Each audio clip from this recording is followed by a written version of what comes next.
going on, guys? I hope you're having an awesome day. It's your boy Alejo here, and today I'm giving you 5 tips to help you picking the right college. I'm just gonna brush over the 5 tips.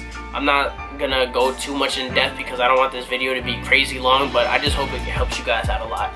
The purpose of this video is to just help you out if you do want to go to college after high school. These are 5 tips that help me out personally. This whole guideline is, I'm not saying it's perfect, you don't have to abide by it, but it helped me out a lot. A lot of people don't even plan on going to college. Help you out if you do want to go. I'm not saying there's like anything wrong with like enlisting or doing something else after high school, but the first tip I would say, or first step, is getting started. Figure out what it is you want to do, because a lot of colleges specialize in a certain field. It's okay if you don't know what you want to do, but it's even better if you do, because some colleges, like I said before, they specialize in the field of business or nursing or biology, and it looks better getting a degree from that school compared to like another one. But the first 2 years of any school, I believe, is just general courses. So it's okay if you want to go to community college for 2 years and then transfer and go into another school. I would say that's actually financially better, but of course it does depend on the financial aid package a college or university is giving you to go straight to their school after high school. So figure out what you want to do that makes you happy. Figure out if you want to stay in state or if you want to go out of state. It would be more expensive to go out of state depending on where you want to go, of course. You know, let's say you live in Florida and you want to go out of state to New York, it's going to be way more expensive. But let's say you go from New York to like somewhere in the Midwest, like Idaho or something, where it's not heavily populated. That would, of course, probably be a lot cheaper than New York if you stay in state. But of course, weigh your options, look into it, just look into a lot of things. The second tip I would give, or the second step, would be applying to schools. Me personally, I applied to more than 3 and less than 10. Because if you apply to like 1 or 2 schools, let's say you don't get into them, or let's say you get into them but they're not giving you enough money or as much money as you wanted, what are you going to do then?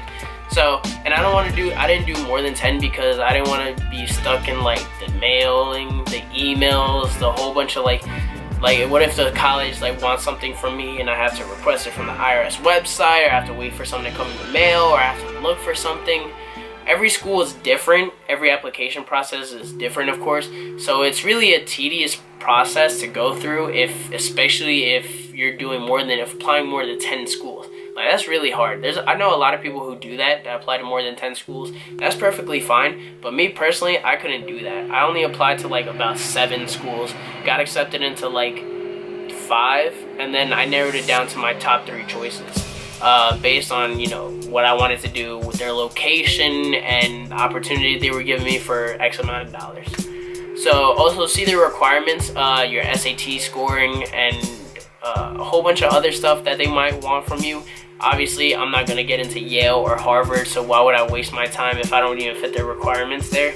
It saves me a lot of time and money if I just look at the requirements. Step number 3, I would say, is actually visiting the schools. If you can, for example, my friend applied to a school in Georgia, and he actually like got a plane ticket and flew to Georgia and saw the school out there, the campus out there, which is really cool. So if you can do that, great. But if it's somewhere where you can drive, if it's close by, then awesome, that works out too. Try to picture yourself there too. It's really important. If you want to dorm there, or if you want to commute there, that also takes into effect. Try to see if you can like picture yourself like waking up at a certain time and having to walk to class, or taking a bus to class. There's a lot of schools that are small where the aspect ratio of like student to like teacher, like it'll be like 17 students to 1 teacher, or it could be like 300 students to 1 teacher. So try to figure out if you want to go to a small school, or if you want to go to a big school, a medium school, if it's located out in the boondocks, in the woods, or if it's located in the inner city. Like, try to like take all of that into effect. This process is really like tedious and it's really hard, but I hope this makes sense to you guys. Step number 4 would be money. Try to figure out how much aid they're giving you, and then compare that to how much it costs to go to a school. A lot of schools say they'll give you thousands and thousands of dollars, but what if you have to you do the math and you end up paying thousands and thousands of dollars to go there anyway? So it really helps out if you're an athlete, or if you're really good academically, really like popular in a club that you do, or if you do a lot of community service. I would apply to local scholarships and national scholarships and stuff. I would apply for a lot of financial aid because a lot of people end up taking out loans and being in debt because they can't afford a college. So a lot of people say they don't want to go to college because they'll end up in debt for like 10 years or for more than 10 years. Honestly, that all depends on how you play your cards, because there's a lot of people who end up going to college for free. There's a lot of people who end up coming out of college with only like a couple $1,000s in debt. Some they could pay off within 2 to 5 years. So if you play your cards right and you look at what college you want to go to and how much it costs and how much they're giving you, if you take all that into consideration and you play your cards right, you'll be fine. So don't try to apply to a school that you might really like, but is it really worth it being that much in debt?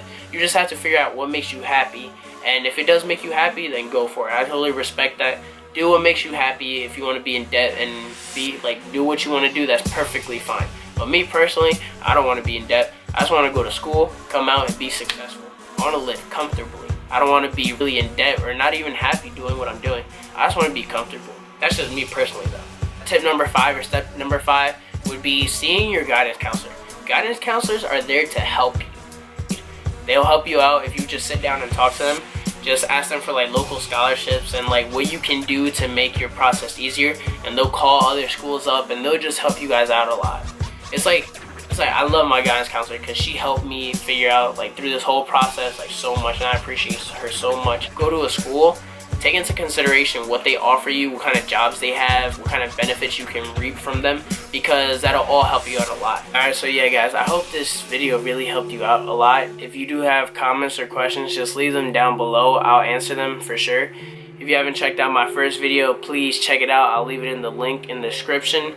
Also follow me on social media. Make sure you give this video a like, make sure you share it, and I'll catch you guys in the next video. Peace out.